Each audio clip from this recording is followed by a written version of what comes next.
ដាច់ស្ថិតនៅឃុំសัตว์ពោស្រុកកំពង់ស្វាយខេត្តកំពង់ធំហើយបើសិនជាបងប្អូនណាចង់មកលេងសូមអញ្ជើញមកលេងបាននៅទីនេះ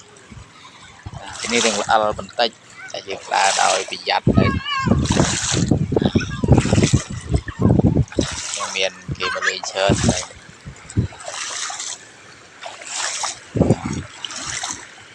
នេះបើសិនជាដល់រដូវភ្ជុំប្រហែលជា